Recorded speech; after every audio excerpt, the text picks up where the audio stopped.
July 14th, 1944. A field somewhere in Normandy, France. General Omar Bradley stands with his arms crossed, watching a light tank idle 30 yards from a hedgerow. The hedgerow looks like what it is: 4 feet of packed earth and rock, crowned with a tangle of brush and trees that have been growing there since the Romans farmed this land. Behind Bradley, a small group of officers and enlisted men wait in silence. They have seen a lot of ideas fail in the last 6 weeks. Most of them expect to see another one fail today. Preparing and narrating this type of story took us long efforts and hard work. So if you are enjoying the story, please consider subscribing to our channel. The tank's engine roars. It lurches forward, accelerating, heading straight for the wall. And then, instead of climbing, instead of exposing its soft underbelly to the German 88s waiting in the next field, instead of doing what every other Sherman has done for 43 days in this nightmare landscape, the tank punches through. The hedgerow explodes in a shower of dirt and roots. The tank emerges on the other side, level, its guns still pointed forward, ready to fight. Bradley, a man not known for displays of emotion, watches in what witnesses will later describe as awe. If you're enjoying this deep dive into the story, hit the subscribe button and let us know in the comments from where in the world you are watching from today. The device welded to the front of that tank, 4 steel prongs that looked like tusks, would soon be fitted to 3 out of every 5 American tanks in France. It would restore battlefield mobility to an army that had been bleeding itself white in the bocage. It would make Operation Cobra, the breakout from Normandy, possible, and it would be credited by both Bradley and Eisenhower as one of the most important tactical innovations of the entire European campaign. The man who invented it was not an engineer. He was not a general. He was a 29-year-old sergeant from Cranford, New Jersey, who before the war had worked as a liquor salesman, trimming store windows for Shenley Industries during the Depression.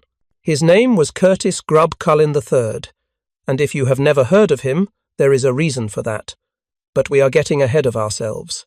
To understand what Curtis Culin did and why it mattered, we need to go back to June 6th, 1944, when American forces stormed the beaches of Normandy and walked into a landscape that would turn the greatest amphibious invasion in history into a grinding war of attrition that nobody had planned for.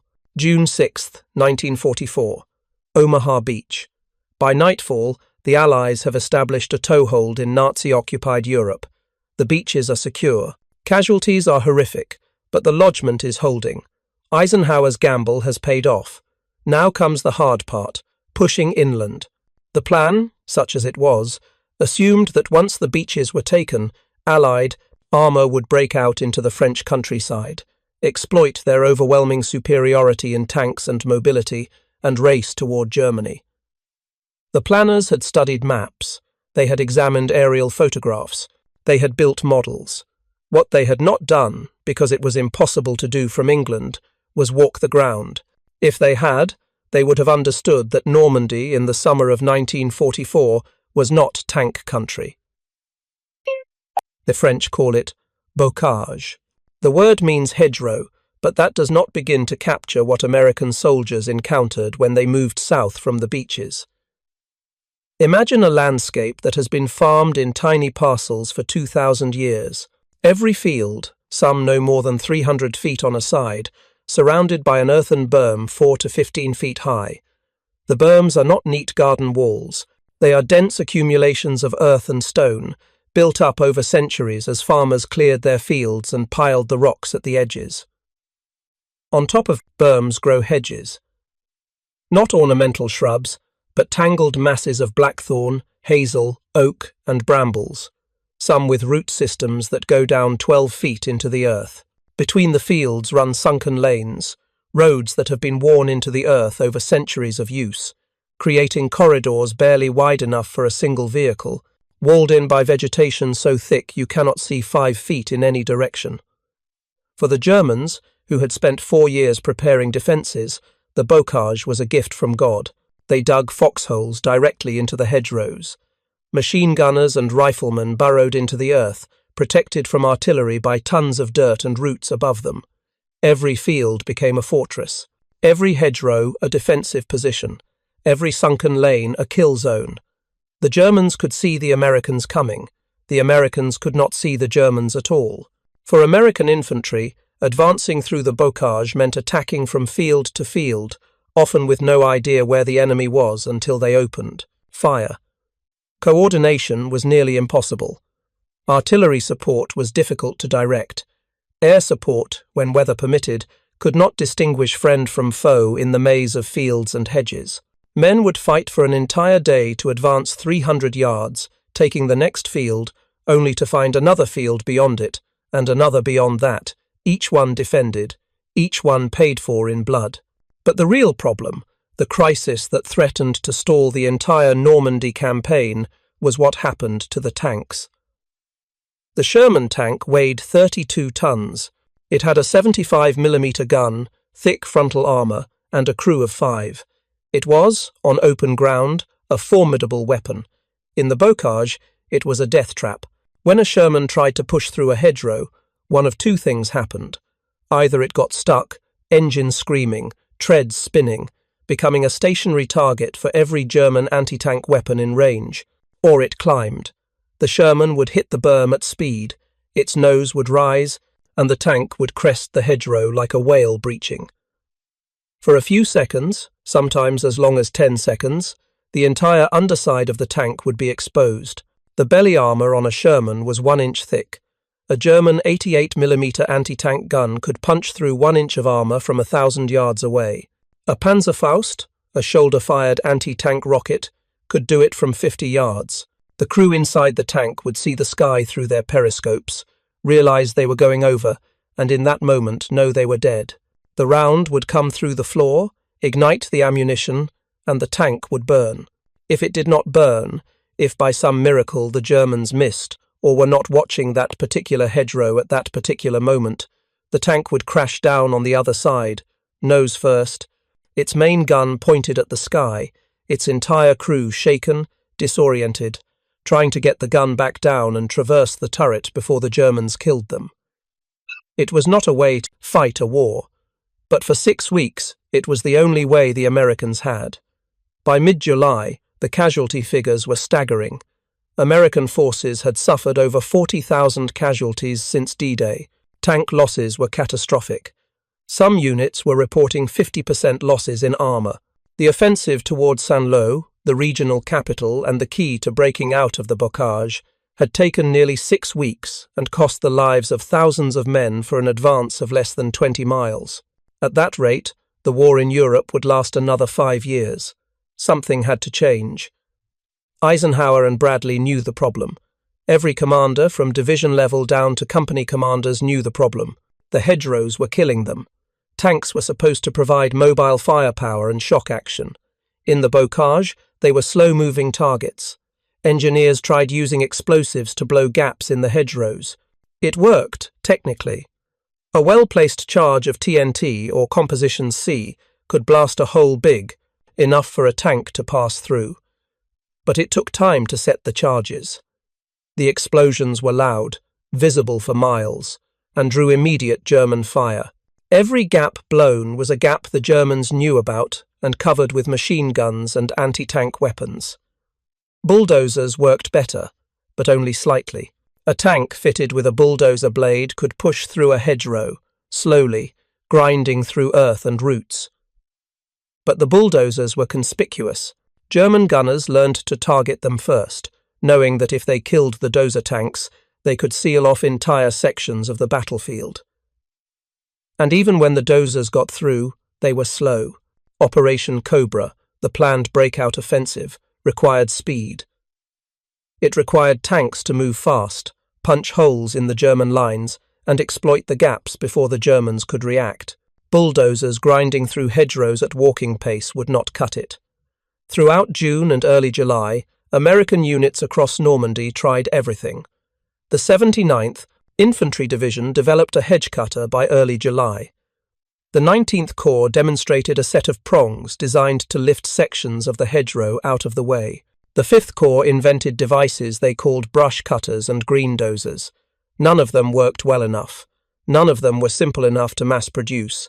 and none of them solved the fundamental problem: how to get a 32-ton tank through a 15-foot hedgerow without exposing its belly. The answer, when it came from where good ideas in war often come from. Not from headquarters, not from engineers with advanced degrees, from soldiers in the field who were tired of watching their friends die. Curtis Culin III was born on February 10, 1915, in Cranford, New Jersey. He was the only child of a prominent family. His grandfather, Curtis Grubb, had fought as a colonel in the American Revolutionary War. His father worked for Shenley Distillers, a job stable enough to survive the Depression, which was no small thing in the 1930s. Curtis, known to his friends as Bud, graduated from Cleveland High School in Cranford in 1935 with a general diploma. Not an academic standout, not a troublemaker, just a regular kid launched into adulthood at the worst possible time. The Depression was in full swing. Jobs were non-existent. Curtis was lucky. His father got him employment at Shenley in New York City. His title, Sales Promotion Assistant. His actual job, trimming store windows, computing decorating costs, general clerking. It was not glamorous. It was not exciting, but it was a paycheck. In 1938, Curtis joined the National Guard.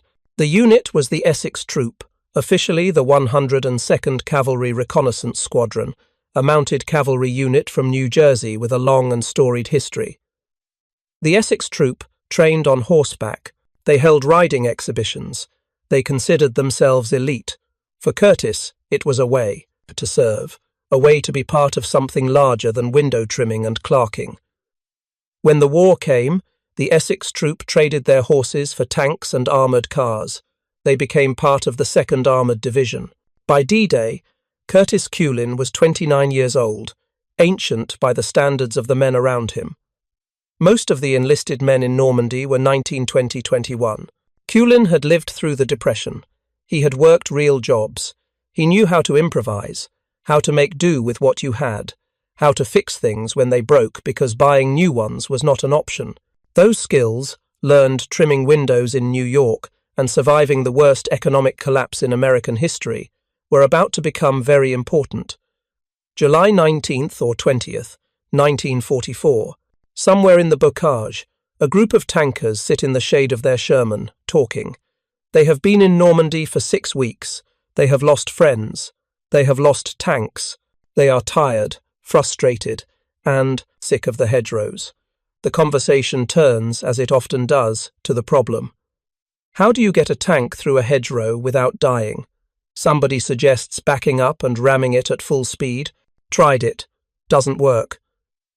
Somebody else suggests more explosives. Tried it. Takes too long. Germans hear you coming. A young soldier, a Tennessean, speaks up. His name, as far as history records, is Roberts.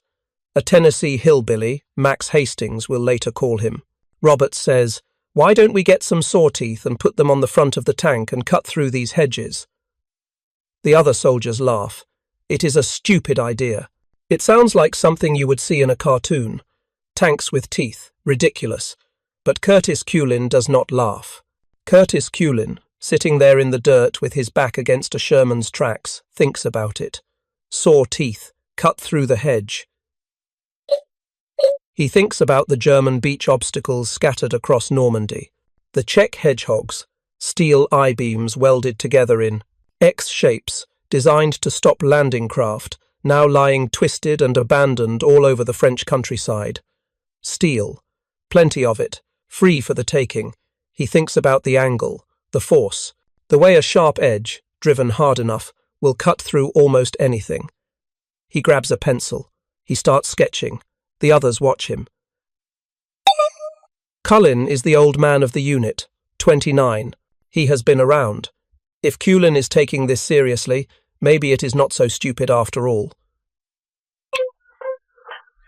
Over the next few days, Curtis Culin works on his idea.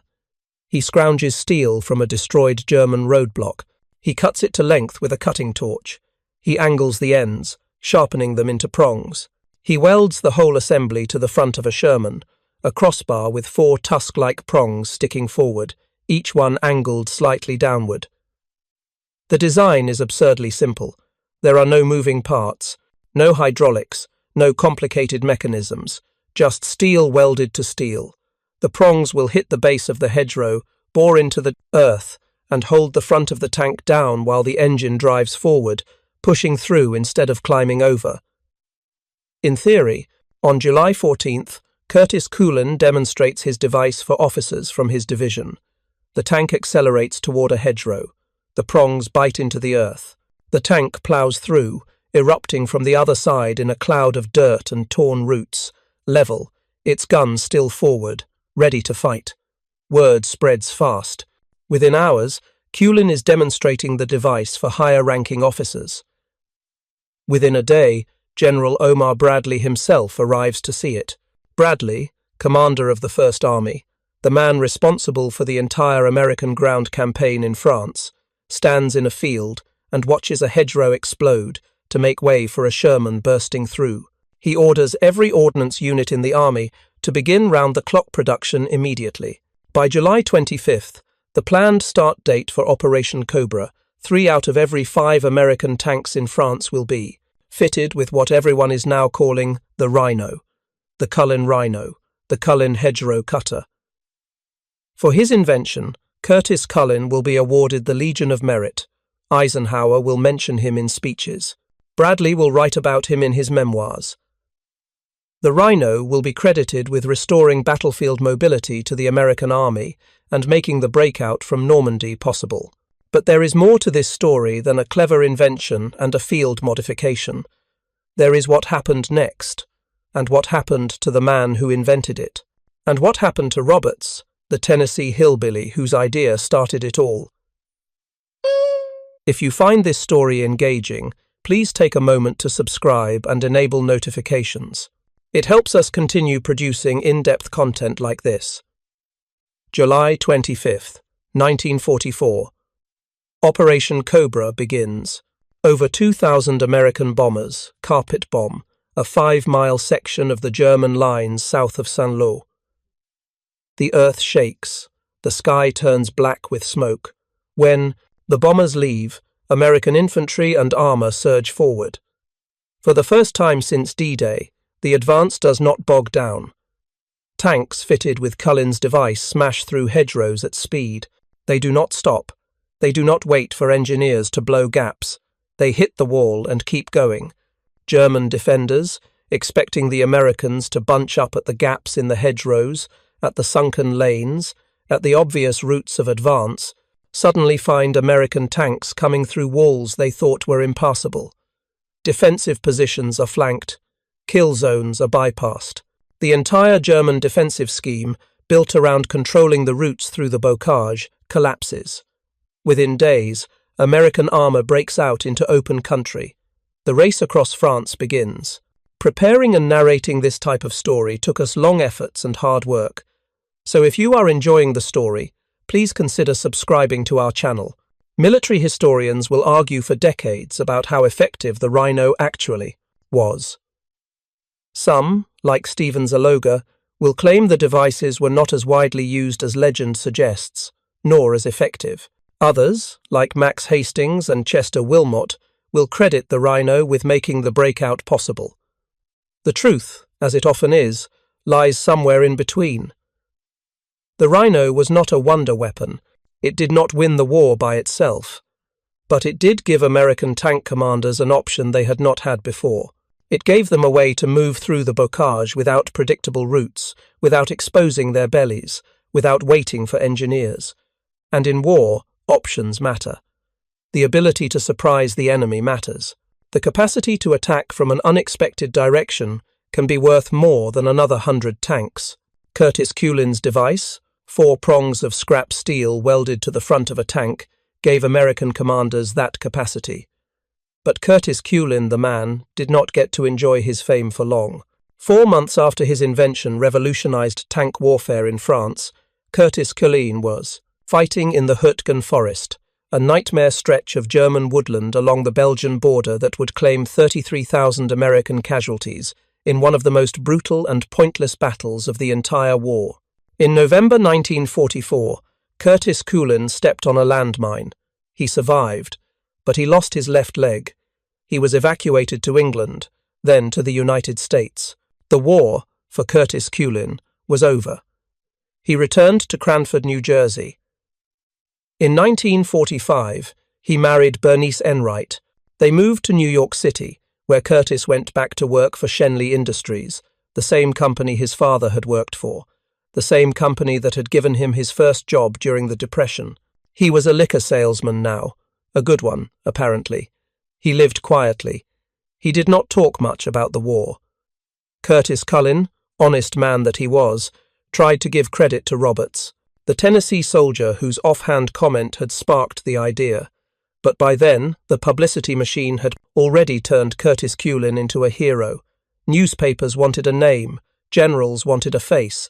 The invention needed an inventor, and Curtis Culin, with his sketches and his welds and his demonstration for General Bradley, was that inventor. Roberts, whoever he was, disappeared into history. No last name, no unit, no hometown. Just a Tennessee hillbilly who made a joke that turned out not to be a joke at all. Max Hastings, writing decades later, will note the irony. The man who had the idea got nothing. The man who recognized the idea's potential and made it real became famous, and then tried to give the fame away. Hastings concludes, Curtis Culin became a very American kind of hero, the kind who does not want to be a hero, the kind who insists someone else deserves the credit, the kind who, when you pin a medal on him, says he was just doing his job. But here is the thing about Curtis Culin's invention that should make us stop and think. The hedgerow problem was not secret. Every soldier in Normandy knew about it. Every officer from lieutenant to general knew about it. Engineers knew about it. Planners knew about it. The problem had been identified, analysed, discussed in briefings and after-action reports. Solutions had been proposed, devices had been tested, some had been deployed. And then, a 29-year-old liquor salesman from New Jersey, sitting in the dirt with his buddies, heard a Tennessee kid make a joke about putting saw teeth on a tank, grabbed a pencil, and solved it. Not with advanced engineering, not with a research budget, not with a laboratory. With scrap steel, a cutting torch, and a welding rig.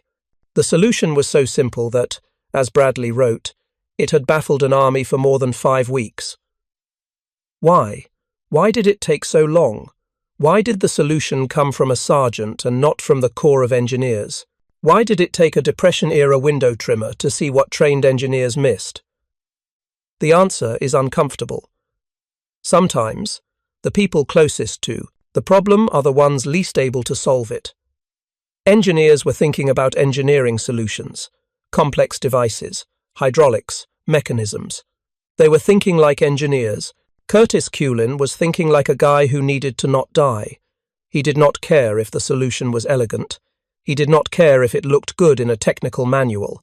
He cared if it worked. And when Roberts made his joke about saw teeth, Culin did not hear a joke. He heard an idea, a simple idea. A stupid idea, maybe, but an idea that might work. And in war, an idea that might work is worth trying. There is a tendency, when we talk about World War II, to focus on the big moments, the generals, the grand strategies, D-Day, the Battle of the Bulge, the race to Berlin. We build museums to the big weapons, the bombers, the battleships, the tanks, and we should. Those things mattered, but wars are not won by strategies and weapons alone. They are won by the Curtis Culins of the world, the guys who see a problem, grab a welding torch, and fix it. The guys who listen when the Tennessee hillbilly makes a joke, instead of laughing it off. The guys who recognize that sometimes the best solution is the simplest one, even if it makes you feel stupid for not thinking of it sooner. Curtis Culin died on November 20th, 1963, in Greenwich Village, Manhattan. He was 48 years old. His marriage to Bernice had ended in divorce in the early 50s. He died alone, quietly. A liquor salesman who had once been famous, once been a hero, once had presidents mention his name in speeches. There is a plaque in Cranford, New Jersey, outside the municipal building, dedicated to Curtis Culin and his invention. There is a street named Culin Drive. A maintenance facility at Fort Knox bears his name. Eisenhower, in one of his last addresses as president, told Culin's story to the American Society of Mechanical Engineers, holding him up as an example of American ingenuity and the importance of listening to ideas from unexpected places. But most people have never heard of Curtis Culin. Most people do not know what a rhino tank is. The hedgerow cutters are museum pieces now, curiosities, examples of battlefield innovation that specialists study and the general public walks past without a second glance. And Roberts, the Tennessee soldier whose joke started it all? History does not even remember his last name. He laughed at.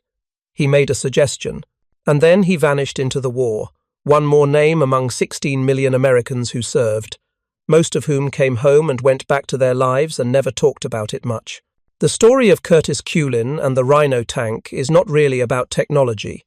It is not about engineering. It is about something harder to quantify and more important. It is about the willingness to listen, about the humility to recognize that good ideas can come from anywhere, about the courage to try something simple when everyone else is looking for something complicated. It is about Roberts, who spoke up even though he knew people would laugh. It is about Culin, who heard the idea and did not laugh. It is about Bradley, who watched a hedgerow explode and immediately understood what he was seeing. It is about an army that, for all its bureaucracy and hierarchy and rigid command structure, was still capable of taking a sergeant's invention, built from scrap steel in a field in France, and deploying it across hundreds of tanks in less than 2 weeks. That is not normal. Armies do not normally work that way. But in July 1944, facing a crisis in Normandy, the American army did work that way, and it made all the difference. But there is more to Curtis Culin's story that deserves to be told. The years after the war were not kind to him. The leg he lost in the Hürtgen forest was not just a physical wound. It was a daily reminder of what he had survived, what he had lost, what he could no longer do. Friends from the 102nd Cavalry Reconnaissance Squadron would occasionally write. Some would visit when they passed through New York. They would talk about the old days, about France, about the Rhino. Curtis would smile and change the subject. His divorce from Bernice in the early 1950s left him more isolated. He moved between apartments in Greenwich Village, always alone, always working. Shenley Industries kept him employed, and he was good at his job. But selling liquor in Manhattan was a far cry from revolutionizing armored warfare in Normandy. The men who bought cases of whiskey from Curtis Culin had no idea they were dealing with a man whose invention had helped win World War II. In 1962, a year before his death, a young history professor from Columbia University tracked Curtis down. The professor was writing a book about battlefield innovation and wanted to interview the inventor of the Rhino tank. Curtis agreed, reluctantly. They met in a cafe on Bleecker Street. The professor brought a tape recorder. Curtis ordered coffee and talked for 2 hours. Most of what he said was about Roberts, the Tennessee soldier. Curtis kept coming back to him. He should have gotten the credit, Curtis said on that tape, which now sits in the Columbia University archives. He had the idea. I just drew it. Anyone could have drawn it, but he saw it. He saw the solution when the rest of us were just complaining about the problem. The professor asked Curtis if he was proud of his invention. Curtis thought about it for a long time. Then he said, "I'm proud we got out of those hedgerows. I'm proud we saved some lives. But proud of myself? No, I just did what needed doing. Any of us would have." That was Curtis Culin. To the end, he refused to take credit. To the end, he insisted he was nothing special, just a guy who listened when someone else had an idea, just a guy with a welding torch and enough sense to try something simple. He died the following year. The obituary in the New York Times was 3 paragraphs long. It mentioned his service in World War II. It mentioned his invention. It did not mention Roberts. Nobody did anymore. By then, Roberts was just a footnote, a name without a name, a joke that became history. But Curtis Culin remembered him. Until the very end, Curtis Culin remembered the Tennessee soldier who made a joke about sore teeth and changed the war. Thank you for watching. For more detailed historical breakdowns, check out the other videos on your screen now, and don't forget to subscribe.